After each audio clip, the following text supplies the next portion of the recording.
Bu Tuti sedang membuat bubur ayam buat Pak Hasan suaminya yang sedang sakit.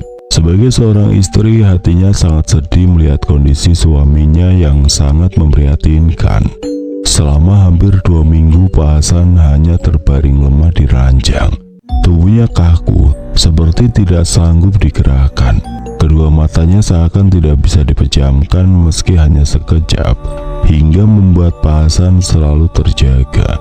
Bu Tuti sudah berkali-kali mencoba mengusap kedua mata Pak Hasan dengan telapak tangan kanannya, tapi tetap saja kedua mata suaminya itu tidak bisa terpejam. "Pak, Bapak, kenapa bisa seperti ini? Ibu sedih, Pak," rata Bu Tuti yang kini mulai tidak kuasa membendung laju air mata dari kedua belah pipinya yang mulai diwarnai keriput ini. Tidak ada sautan, tidak ada ekspresi apapun dari wajah Pak Hasan, hanya kedua bola matanya yang terus menengadah ke atas dengan tatapan yang menyiratkan rasa takut.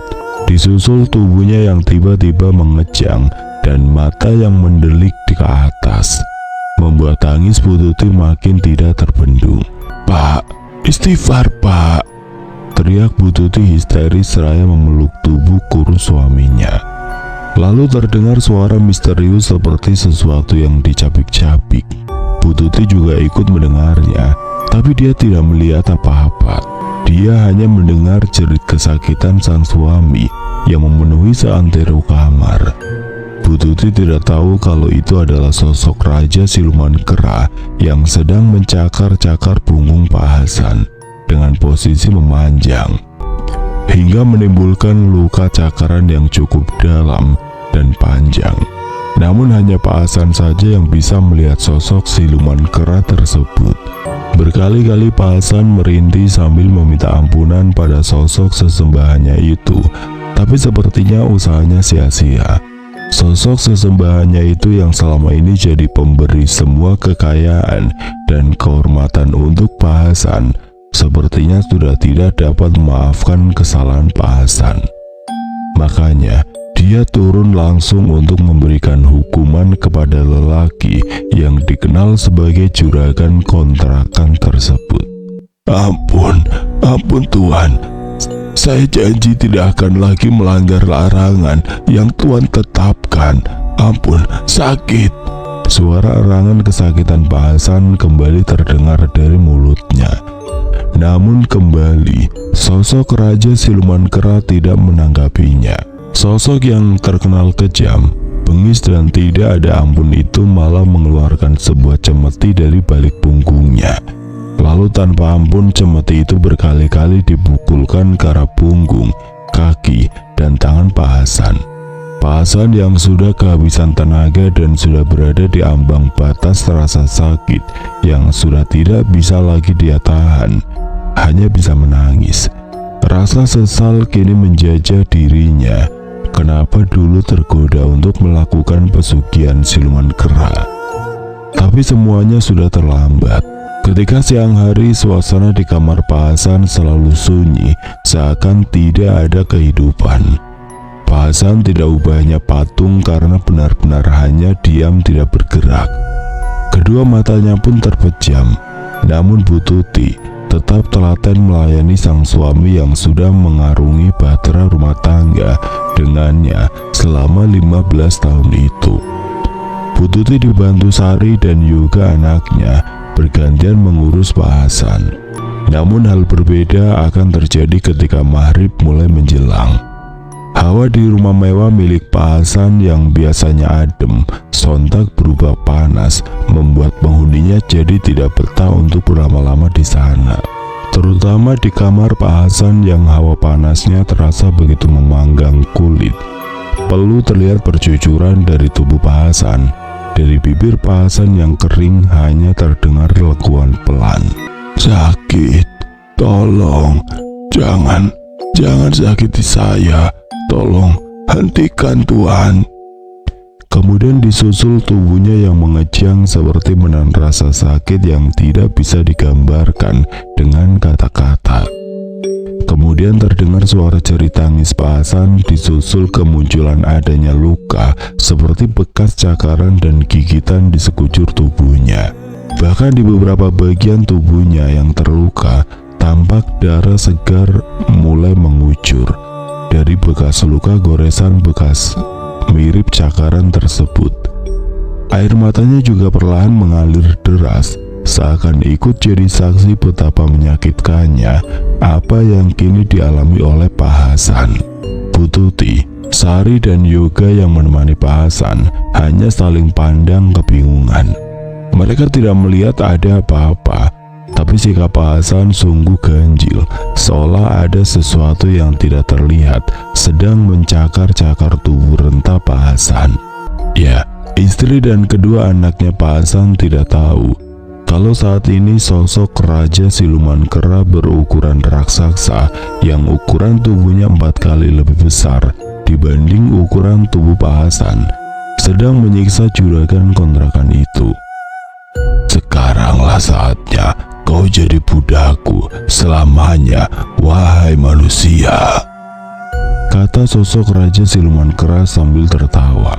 Sepertinya sesembahan Pak Hasan tersebut memang ingin segera mengambil sukma Pak Hasan untuk segera dibawa ke alamnya untuk dijadikan budak.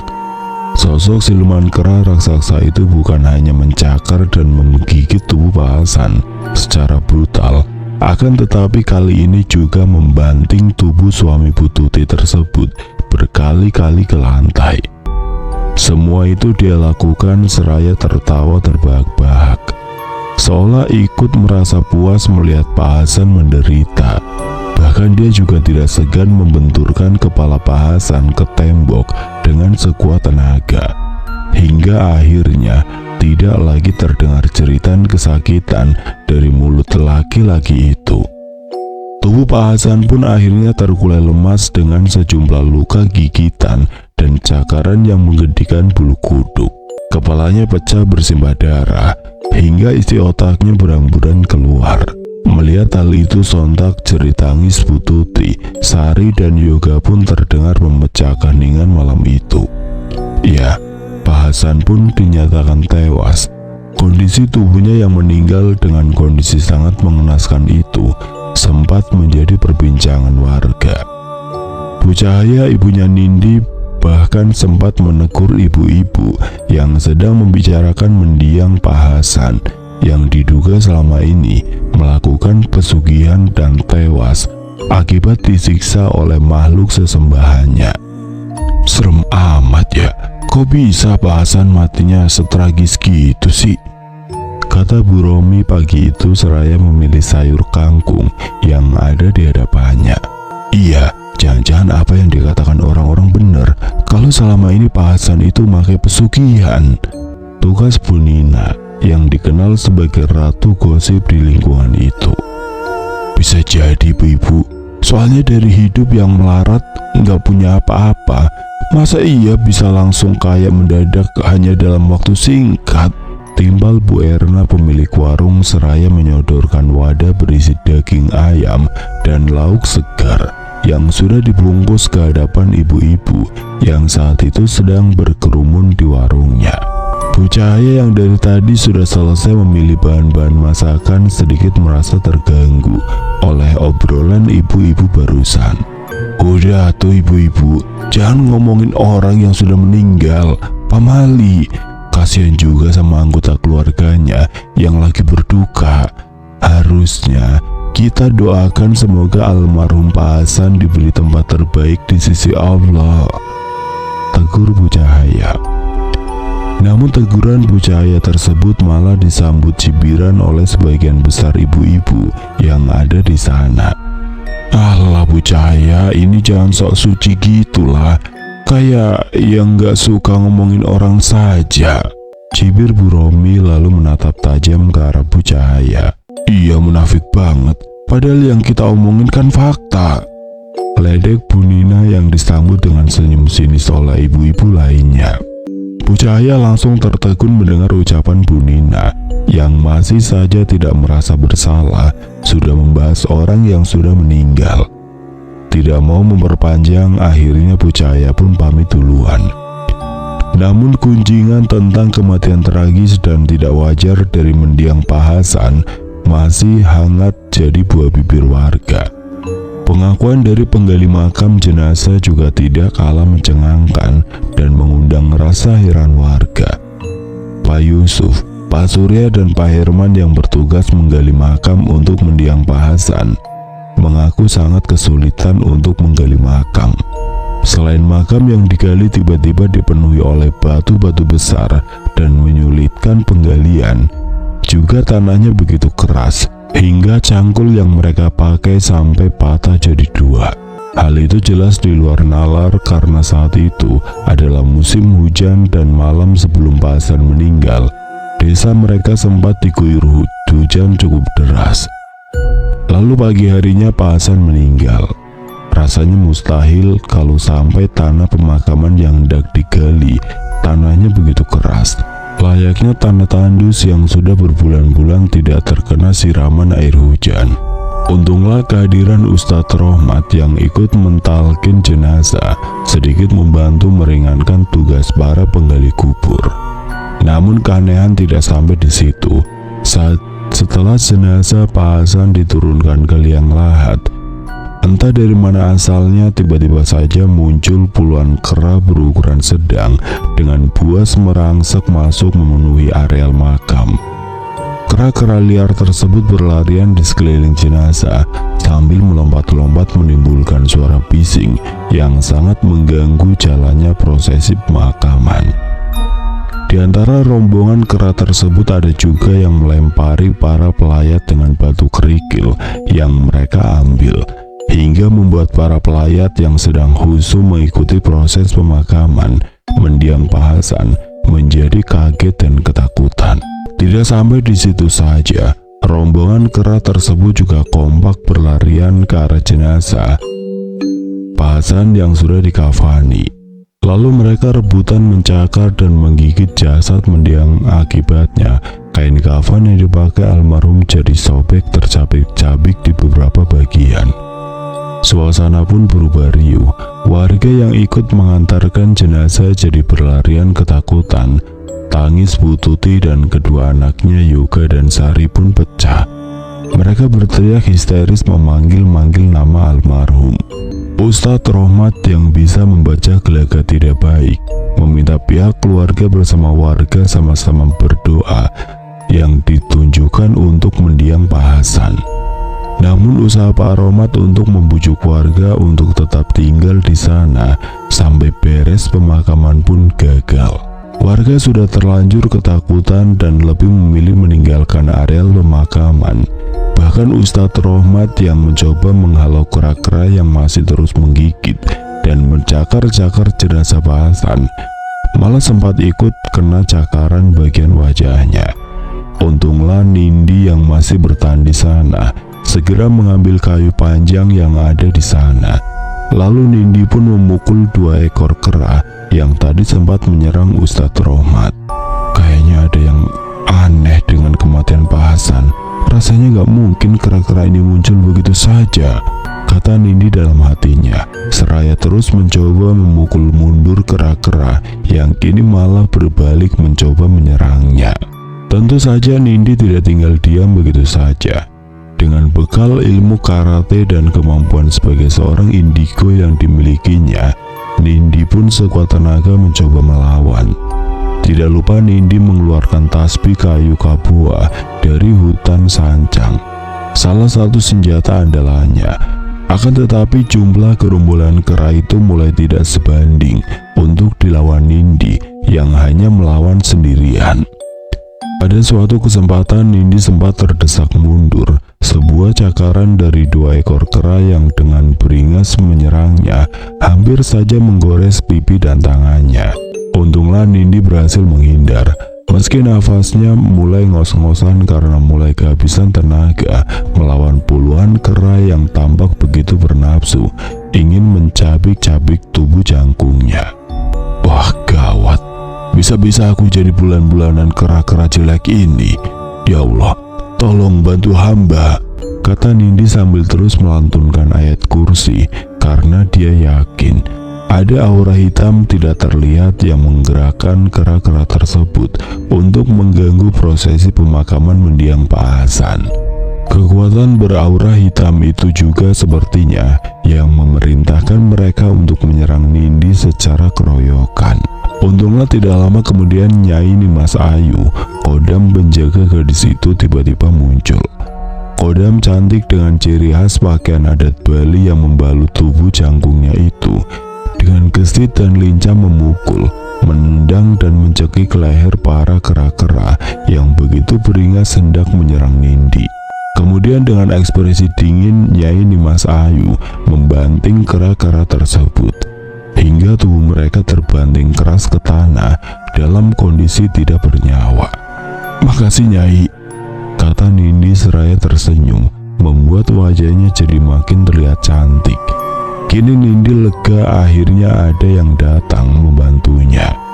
Meski tadi dia tidak memanggil Nyai Nimas Ayu. "Sama-sama Nindi. Sekarang sebaiknya kamu bawa Ustadz Rohmat dari sini. Aku khawatir nanti kera-kera lain akan kembali datang dan menyerang beliau juga," perintah Nyai Nimas Ayu sambil terus menghajar kera-kera yang kini mencoba menggigit dan mencakar kulitnya yang mulus itu. "Mampuslah kalian semua makhluk jelek," seru Nyai Nimas Ayu yang membuat gerakan menghentak-hentakan tanah dengan kedua kakinya berkali-kali, persis seperti gerakan salah satu tari Bali, sehingga membuat tanah mulai berguncang. Awalnya guncangannya pelan, lalu lama-kelamaan mulai mengencang mirip sebuah guncangan gempa. Kera-kera tersebut tampak mulai kehilangan keseimbangan. Mereka mulai tidak bisa fokus melancarkan serangan ke arah Nyai Nimas Ayu yang masih tetap berdiri tegap dengan jumawa. Gonjangan gempa lokal yang diciptakan oleh Nyai Nimas Ayu juga membuat para kera tersebut jadi berpencar ke sana kemari, tidak beraturan. Saat itulah Nyai Nimas Ayu mengangkat kedua tangannya ke atas, membuat gerakan seperti sedang menjaring sesuatu. Ajaib, muncullah sebuah jaring raksasa berwarna keemasan. Itu adalah jaring gaib raksasa, salah satu senjata andalan Nyai Nimas Ayu yang jarang dia keluarkan. Kemudian sosok kodam yang berasal dari Pulau Dewata itu membuat gerakan seperti sedang meraup sesuatu. Lalu hanya dalam sekejap mata puluhan ekor kera yang tadi berseliweran tanpa arah tampak sudah masuk ke dalam jaring gaib raksasa milik Nyai Nimas Ayu. Suara bising para kera yang berteriak-teriak seakan minta dilepaskan pun terdengar. Nyai Nimas Ayu kemudian mengempaskan jaring raksasa gaib yang berisi tumpukan kera tersebut ke samping. Tampak puluhan kera tersebut berusaha keluar, tapi selalu gagal karena bagian atas jaringnya sudah terikat otomatis dengan sebuah tali gaib yang hanya bisa dibuka oleh Nyai Nimas Ayu. Nindi segera membawa Ustadz Rohmat menjauh dari tempat itu karena khawatir luka cakaran yang dialami Ustadz muda itu akan bertambah parah bila tidak segera diobati. Setelah berhasil membawa Ustadz Rohmat ke tempat yang aman, Nindi pun bergegas hendak menyusulnya ini Mas Ayu. Entah kenapa tiba-tiba saja perasaannya tidak enak. Nindi merasa ada hal kurang baik yang akan menimpa kodam penjaganya itu. Dugaan Nindi tidak meleset. Baru saja dia sampai di depan gerbang makam, sebuah pemandangan mengerikan sudah terpampang di depan matanya. Ya, Nindi melihat Nyai Nimas Ayu tahu-tahu sudah terikat oleh sebuah tali gaib berwarna hitam dengan posisi melayang. Sementara itu di dekatnya tampak sosok Raja Siluman Kera berkali-kali mencabuk tubuh Nyai Nimas Ayu dengan sebuah cemeti yang dipegangnya. Hingga beberapa kali terdengar lenguan kesakitan dari bibir sang kodam. "Nyai!" pekik Nindi. Merasa geram, Nindi langsung berlari ke arah Nyai Nimas Ayu yang masih terikat dengan posisi tergantung di udara. Nyai Nimas Ayu segera memalingkan wajahnya ke arah Nindi. "Nindi, kabur Nin, Kamu bukan lawan yang sepadan buat makhluk ini. Nanti kamu yang bakal celaka. Teriaknya ini Mas Ayu mencoba mengingatkan Nindi. Namun bukan Nindi namanya bila tidak punya karakter keras kepala. Nindi yang punya rasa setia kawan tinggi. Mana mungkin tega meninggalkannya ini Mas Ayu begitu saja, apalagi dalam kondisi disiksa begitu. Nindi menatap penuh kemarahan kepada sosok Raja Siluman Kera yang kini berdiri jumawa di depannya. Dengan sebuah cemeti berwarna emas tergenggam erat di tangan kirinya. Sungguh besar sekali nyalimu bocah, berani datang mengantar nyawa ke sini. Ejek sosok Raja Siluman Kera masih dengan tatapan tajamnya yang seakan ingin menelanjangi Nindi. Namun sosok sesembahan Pak Hasan itu juga tidak bisa memungkiri kalau dia bisa merasakan ada sesuatu yang berbeda dari gadis yang ada di hadapannya kini. Sebuah kekuatan tersembunyi yang bila meledak akan mampu meluluh lantakan siapapun yang jadi lawannya. Makhluk jelek, lepaskannya ini Mas Ayu. Nindi membentak sosok Raja Siluman Kera. Bocah ingusan, apa kau sudah siap mati di tanganku? Rasakan ini. Tanpa menunggu jawaban dari Nindi, sosok Raja Siluman Kera langsung mengarahkan kedua tangannya ke arah leher Nindi dengan tujuan untuk mematahkan leher lalu membanting tubuh gadis itu. Nindi terlebih dulu mengantisipasi dengan membacakan surat-surat pemagaran tubuh agar tidak gampang tumbang ketika diserang lawan. Nindi mencoba menghindar dengan cara memutar tubuhnya. Lalu kaki kanannya menendang perut sosok Raja Siluman Kera hingga cekikan kedua tangannya di leher Nindi langsung terlepas. Sosok Raja Siluman Kera terlihat marah, serangannya gagal total. Ternyata kau lumayan jago juga bocah ingusan, tapi bukan berarti aku mengaku kalah secepat itu. Menghantamkan kakinya ke tanah hingga menimbulkan getaran cukup dahsyat. Tubuh Nindi sempat oleng hampir jatuh akibat hilang keseimbangan, tapi segera bisa tegak berdiri setelah membaca ayat kursi dengan lantang. Tiba-tiba saja sosok Raja Siluman Kera berubah wujud menjadi 2 kali ukuran tubuhnya semula, membuat Nindi seperti berhadapan dengan seorang raksasa. Disusul munculnya sebuah palu gada berukuran sangat besar dengan duri-duri runcing di sekelilingnya. Hati-hati Nindi, jangan sampai kamu terkena sabetan palu gada makhluk itu. Suaranya ini Mas Ayu tiba-tiba terdengar mengingatkan Nindi. Nindi hanya mengangguk. Allahu Akbar, teriak Nindi seraya mengambil tasbih kayu kabua yang ada di dalam tas pinggangnya yang selalu dibawanya. Konon lemparan tasbih itu sangat ditakuti oleh para penghuni alam gaib. Kalau sampai terkena akan membuat sosok makhluk gaibnya menjadi terbakar hebat, lalu berubah jadi butiran debu.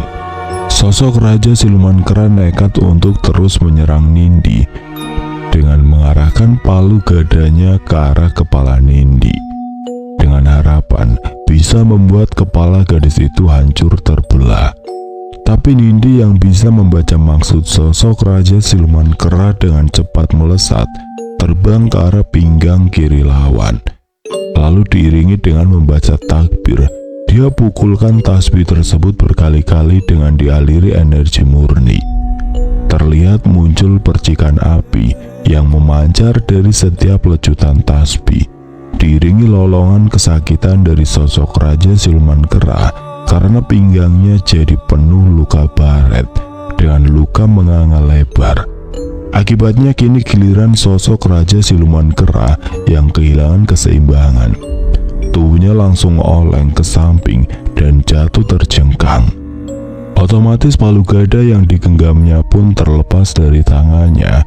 Menyadari hal itu, sosok Raja Siluman Kera mencoba bangun untuk mengambil kembali palu gada senjata andalannya yang terlempar tidak jauh dari tubuhnya.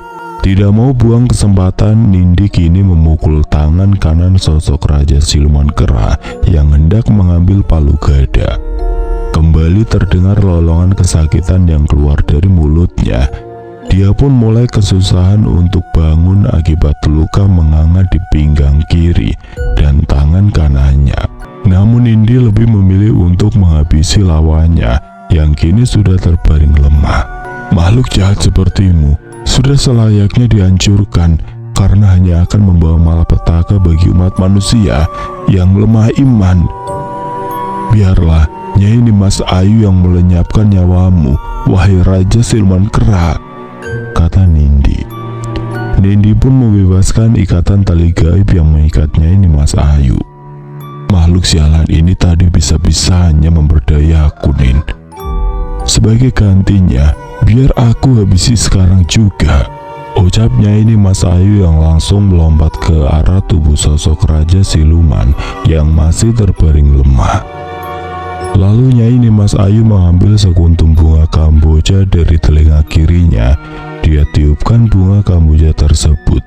Ajaib, sekuntum bunga kamboja miliknya berubah jadi mengering, lalu perlahan mengeluarkan percikan api.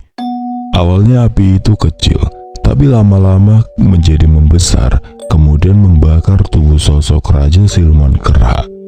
Bau gosong yang berasal dari tubuh sosoknya pun santer tercium. Perlahan sosok Raja Siluman Kera yang sudah tidak berbentuk itu pun berubah menjadi kepulan asap yang perlahan naik, membumbung tinggi ke atas awan. Kemudian menghilang di hembus terpaan angin kemarau yang saat itu bertiup cukup kencang. Tidak lama kemudian Nindi pun bergegas meninggalkan pemakaman menuju rumahnya. Nindi tidak mau Bu Cahaya sang ibu mengkhawatirkan keselamatannya. 6 bulan sebelumnya, Pak Hasan merasa kesal karena di PHK secara sepihak oleh perusahaan tempatnya bekerja selama ini. Dengan dalih perusahaan sedang pilot, Pak Hasan dan sebagian pegawai terpaksa dirumahkan dan mendapatkan pesangon yang tidak seberapa. Bu Tuti minta Pak Hasan bersabar, meski dia juga bingung saat itu Yoga sedang kuliah semester 1 dan Sari baru keluar SMP.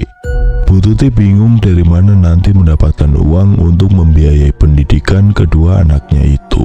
Pak Hasan pantang menyerah, selalu rajin berusaha mencari lowongan pekerjaan dan juga tetap taat beribadah, menyelipkan sebuah doa kepada Tuhan agar bisa mendapatkan jalan keluar dari masalah keuangan yang dihadapi keluarganya. Pak Hasan lalu mencoba membuka usaha kuliner kecil-kecilan aneka sate, berbekal sedikit tabungan dan uang pesangon. Tapi usaha kuliner aneka satenya belum lama dibuka, malah selalu mengalami kerugian akibat jarang pembeli. Tidak patah semangat, Pak Hasan pun memberanikan diri pinjam modal ke bank dengan menjaminkan sertifikat rumah miliknya. Suatu kali Pak Hasan diajak kerjasama membuka usaha ternak ayam potong oleh seorang kenalannya. Dia dijanjikan keuntungan besar yang akan dia terima tiap bulannya. Tentu saja hal ini membuat Pak Hasan jadi tergiur. Tanpa pikir panjang, uang 300 juta yang dia dapat dari pinjaman bank diserahkan semuanya untuk memulai usaha peternakan ayam potong. Sayangnya, Pak Hasan yang terlalu percaya pada kenalannya itu malah tertipu habis-habisan. Uang 300 juta yang sudah Pak Hasan berikan malah dibawa kabur orang itu. Pak Hasan pun jatuh terpuruk. Kini dia sudah tidak punya harta apa-apa lagi. Bahkan rumah yang kini ditempatinya terancam disita oleh bank karena sudah terlanjur dia jadikan jaminan. Tabungan pun Pak Hasan dan Bu Tuti sudah tidak punya. Bahkan untuk biaya makan sehari-hari pun mereka mulai kesusahan hingga harus berhutang. Susah payah Bu Tuti mencoba menghibur sang suami, namun usahanya sia-sia. Sampai akhirnya rumah mereka benar-benar disita oleh pihak bank. Hingga Pak Hasan sekeluarga terpaksa pindah ke sebuah kontrakan kecil yang sederhana. Hinaan, cemooh, dari oknum tetangga julid dan segelintir pihak keluarga besar Pak Hasan dan Bu Tuti atas terpuruknya kehidupan keluarga mereka sudah menjadi makanan sehari-hari mereka. Bahkan Yoga terpaksa putus kuliah dan Sari juga tidak melanjutkan sekolahnya ke jenjang SMA karena tidak ada biaya. Maafkan Bapak ya Bu, karena sudah gagal menjadi seorang suami dan seorang ayah, ucap Pak Hasan kepada Bu Tuti saat dia gagal mendapatkan pinjaman uang dari kakaknya untuk membeli beras. Jangan bicara begitu Pak, Ibu insya Allah ikhlas kok. Yang penting Bapak terus ikhtiar, jangan bosan berdoa sama Allah. Semoga segera dibukakan pintu rezeki buat kita sekeluarga. Bu Tuti mencoba menenangkan suaminya, namun dalam hatinya Pak Hasan malah menggerutu. Halah, percuma aku selama ini rajin sholat, rajin tahajud, tapi hidupku masih gini-gini saja. Malah makin terpuruk. Di mana Allah saat aku kehilangan semua hartaku? Allah juga malah membiarkan aku dan keluargaku saat dicemooh oleh warga.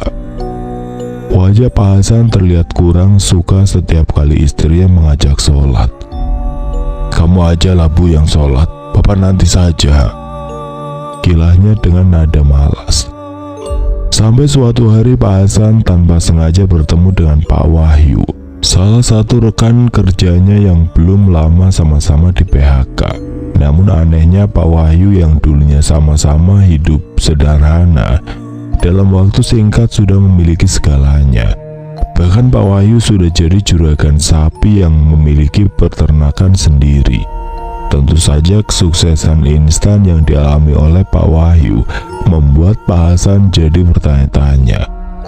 Di luar dugaan, Pak Wahyu akhirnya membocorkan rahasia kesuksesannya itu karena dia menjalankan ritual pesugihan siluman kera. Singkat cerita, Pak Hasan pun minta diantarkan Pak Wahyu ke tempat dia pernah melakukan ritual untuk mendapatkan pesugihan siluman kera.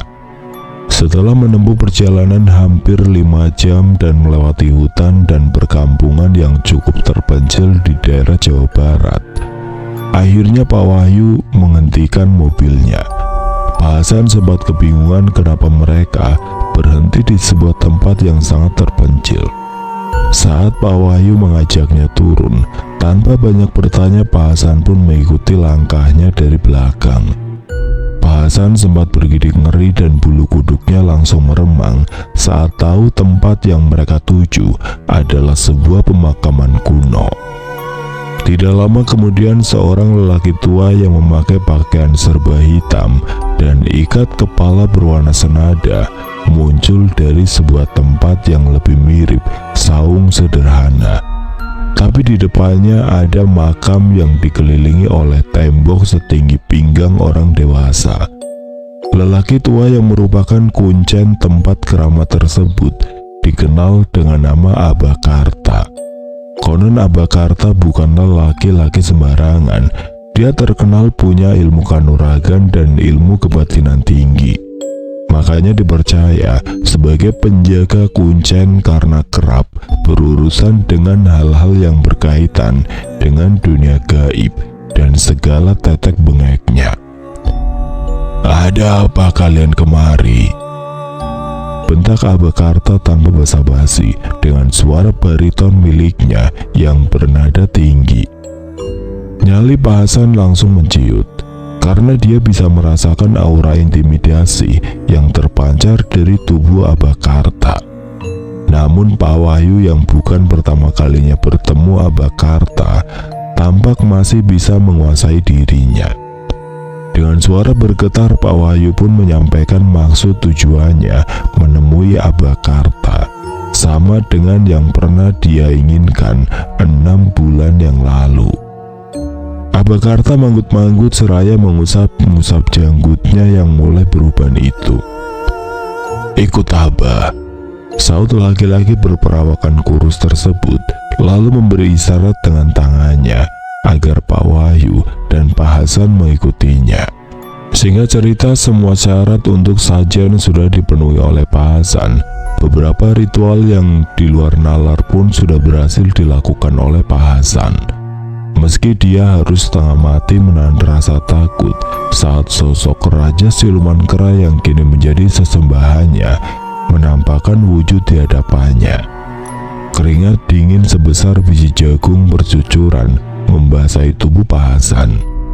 Laki-laki itu hanya bisa menunduk karena tidak kuat menatap dua pasang mata merah menyala sosok sesembahannya itu yang begitu tajam dan seakan hendak menelannya bulat-bulat.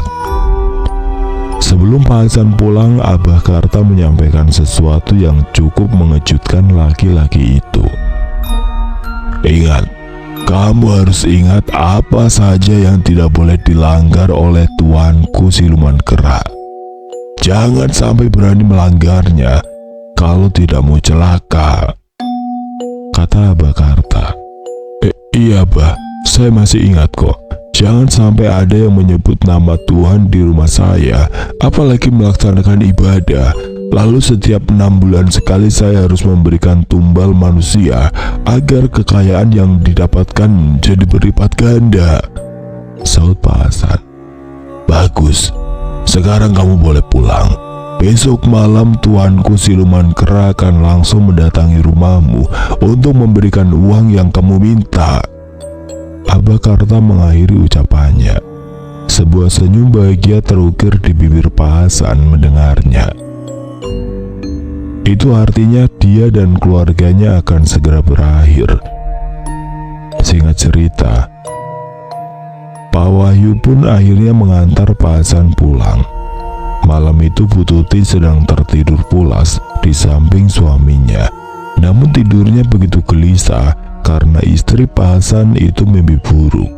Ya, Bu Tuti bermimpi sedang berada di sebuah tempat yang dipenuhi oleh rimbunya pepohonan yang berjajar tinggi mirip hutan.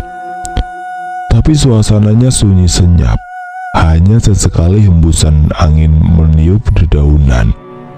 Tiba-tiba, sesosok makhluk berwujud seekor kera tapi ukurannya 3 kali ukuran kera biasa menghampirinya. Sebuah seringai menakutkan dari gigi-giginya yang tajam membuat Bu Tuti langsung tersurut mundur. Perempuan itu ingin berteriak minta tolong dan memanggil Pak Hasan, tapi suaranya sama sekali tidak keluar.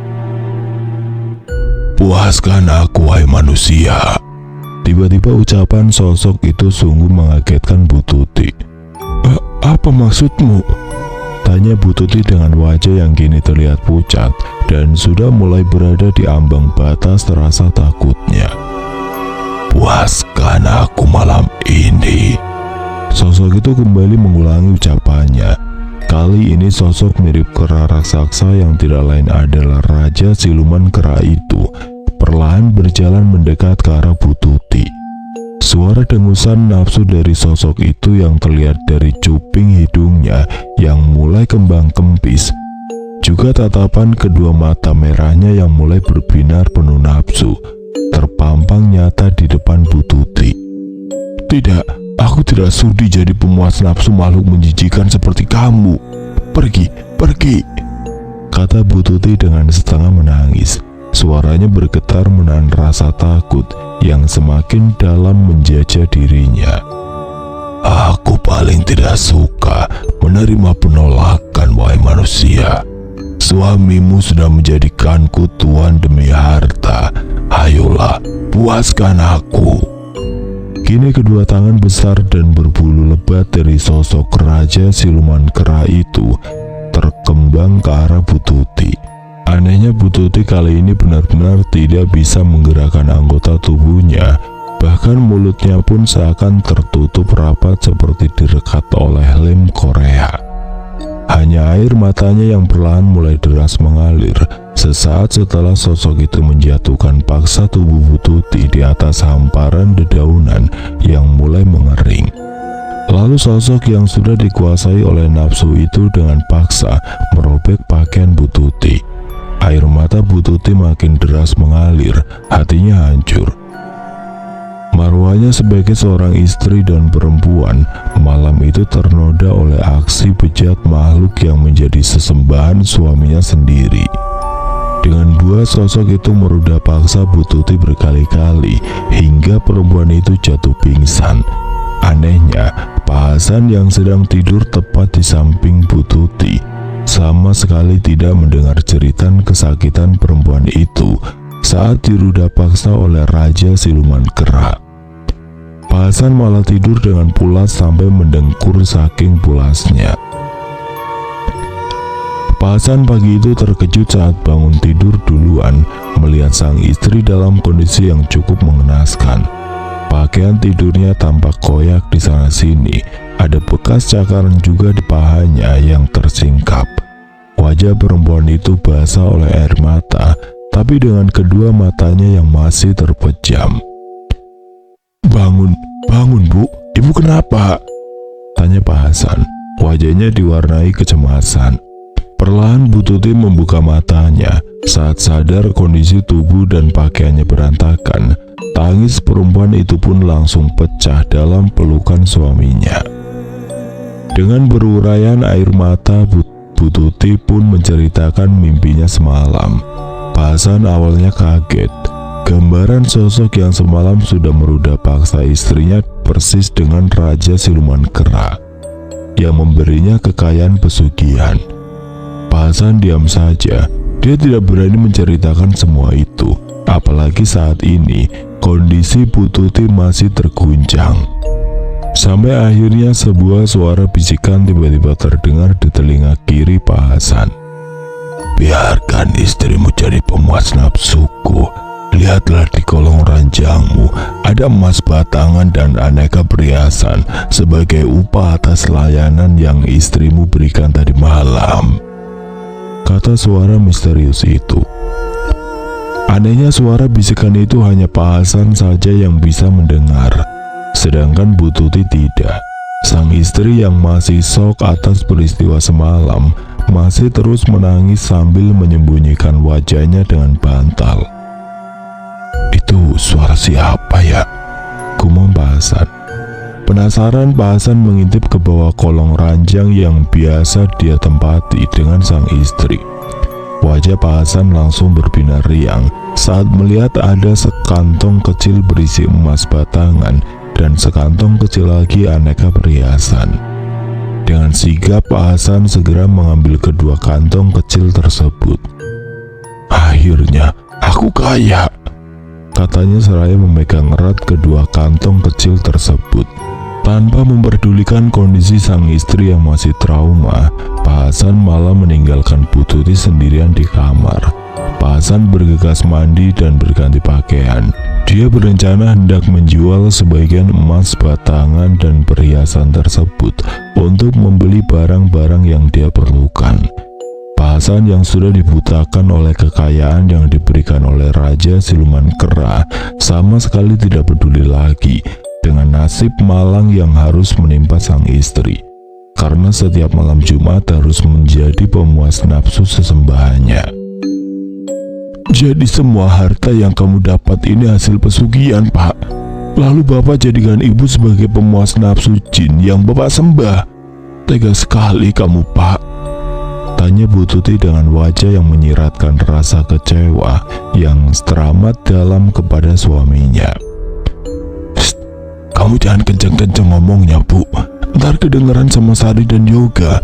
Bahaya juga kalau sampai tetangga kita tahu, saut Pak Hasan seraya memberi isyarat dengan jari telunjuknya agar Bu Tuti memelankan nada bicaranya. Ya Allah, Pak, benar-benar tega kamu, Pak, ucap Bu Tuti. Sebutir air mata tiba-tiba mengalir di pipinya. Rasa sedih, kecewa, dan kesal kini bercampur aduk dalam diri Bu Tuti. Sudahlah, Bu, ikuti saja apa maunya sang junjungan, biar kita bisa punya banyak uang dan harta berlimpah. Kan kita lakukan ini demi masa depan anak-anak juga. Tapi Pak, Bu Tuti protes, tapi keburu dipotong oleh Pak Hasan. Emangnya Ibu mau kita kembali hidup miskin seperti dulu? Kemiskinan kita jadi bahan cemoohan orang-orang. Anak-anak putus sekolah. Tiap hari ibu hanya bisa nangis di kamar akibat hinaan orang-orang tentang keluarga kita. Apa itu yang ibu mau, ah? Sentak Pak Hasan dengan tatapan tajam yang menusuk ke arah Ibu Tuti. Bu Tuti terdiam. Kini kedua pipinya sudah basah oleh air mata yang mengenang. Dia tidak habis pikir kenapa Pak Hasan tidak mempertimbangkan luka batin dan luka fisik yang dia alami. Sejak terpaksa menjadi pemuas nafsu Raja Siluman Kera, setiap kali sehabis dia melakukan itu, hampir sekujur tubuh Bu Tuti dipenuhi luka cakaran karena sosok itu begitu puas saat menyetubuhinya. Bu Tuti juga baru menyadari kalau kini Pak Hasan seperti enggan untuk memberi nafkah batin padanya.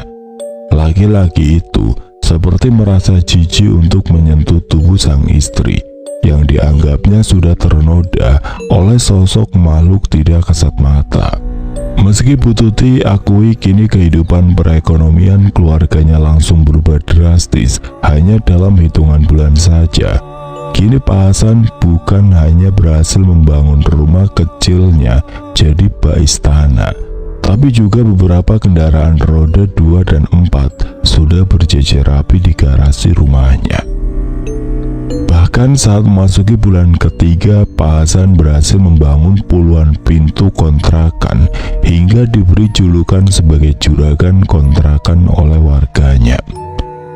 Semua kontrakannya juga pasti selalu terisi penuh, hingga pundi-pundi uang makin deras mengalir ke kantong Pak Hasan. Kedua anak mereka, Yoga dan Sari, sama sekali tidak menaruh curiga kalau kekayaan kedua orang tuanya berasal dari pesugihan. Sampai suatu hari ketika setelah 6 bulan Pak Hasan berhasil mendapatkan kekayaan yang berlimpah, tiba-tiba malam itu sosok Raja Siluman Kera datang menagih tumbal manusia. Wajah Pak Hasan berubah sangat pucat, badannya gemetar menahan rasa takut yang mendera dirinya.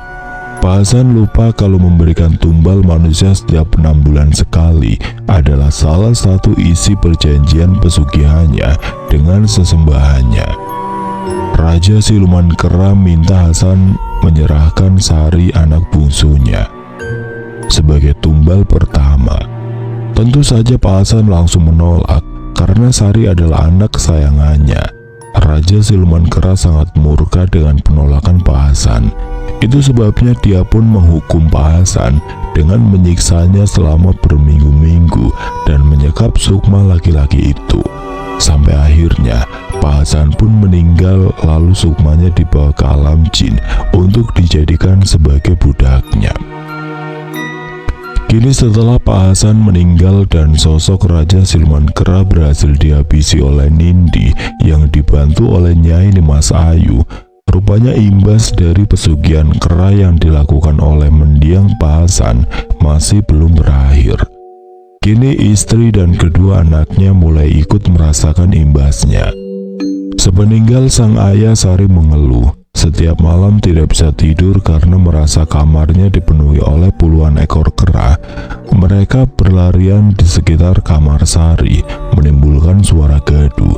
Bahkan isi lemari pakaiannya juga diacak-acak hingga berhamburan ke lantai. Hingga Sari merasa tidak nyaman untuk tidur di kamarnya sendiri. Hal yang sama juga dialami oleh Yoga sang kakak. Sementara Ibu Tuti mulai merasakan sakit luar biasa di bagian kemaluannya. Akhir-akhir ini Bu Tuti sering mengalami pendarahan hingga harus sering berobat ke rumah sakit. Nindi yang kasihan pada Bu Tuti dan kedua anaknya itu menyarankan agar mereka segera meninggalkan rumah mewah peninggalan mendiang Pak Hasan, lalu diruqyah ke ustadz atau kiai yang paham tentang ruqyah. Tapi Bu Tuti menolak meninggalkan rumah mewah itu dengan alasan tidak mau lagi kembali hidup miskin seperti dulu. Apalagi masih ada warisan kontrakan puluhan pintu yang harus dia teruskan. Yoga dan Sari juga tidak berhasil membujuk sang ibu. Sampai akhirnya Sari dan Yoga yang tidak tahan setiap hari selalu mendapat teror dari sosok gerombolan kera anak buah sesembahan sang ayah, memutuskan untuk mendatangi seorang kiai di luar kota Garut, kenalan Bu Cahaya, untuk diruqyah. Namun keduanya bertekad akan kembali menjemput sang ibu setelah selesai diruqyah. Tidak lama kemudian Nindi dan warga mendengar kabar kalau terjadi kebakaran hebat di kontrakan petak milik Pak Hasan yang jumlahnya puluhan pintu tersebut. Kencangnya angin khas musim kemarau membuat api jadi lebih cepat menyebar, diterbangkan oleh angin. Bu Tuti yang mendengar kabar itu langsung shock. Selama berhari-hari istri mendiang Pak Hasan tersebut hanya mengurung diri di rumahnya. Sampai akhirnya 2 hari kemudian, Sari dan Yoga pulang setelah selesai menjalani proses ruqyah. Mereka hendak menjemput sang ibu untuk ikut diruqyah juga. Tapi saat mereka baru membuka pintu rumah mewah yang tidak terkunci tersebut, bau busuk langsung menyeruak dari dalam rumah, mengganggu indera penciuman Sari dan Yoga. Tangis kakak beradik itu langsung pecah saat menemukan sang ibu sudah terbaring kaku di ruang tengah dengan tubuh dipenuhi oleh bekas cakaran. Wajahnya juga rusak penuh luka cakaran dengan bola mata yang sudah tidak ada di tempatnya. Mendiang Bu Tuti harus membayar mahal keserakahannya yang tidak ingin kehilangan semua harta hasil pesugihan suaminya dengan taruhan nyawanya sendiri. Oke teman-teman, sekian untuk kisah kali ini. Semoga apa yang sudah saya bagikan dalam kisah ini dapat dijadikan pembelajaran untuk kita semua.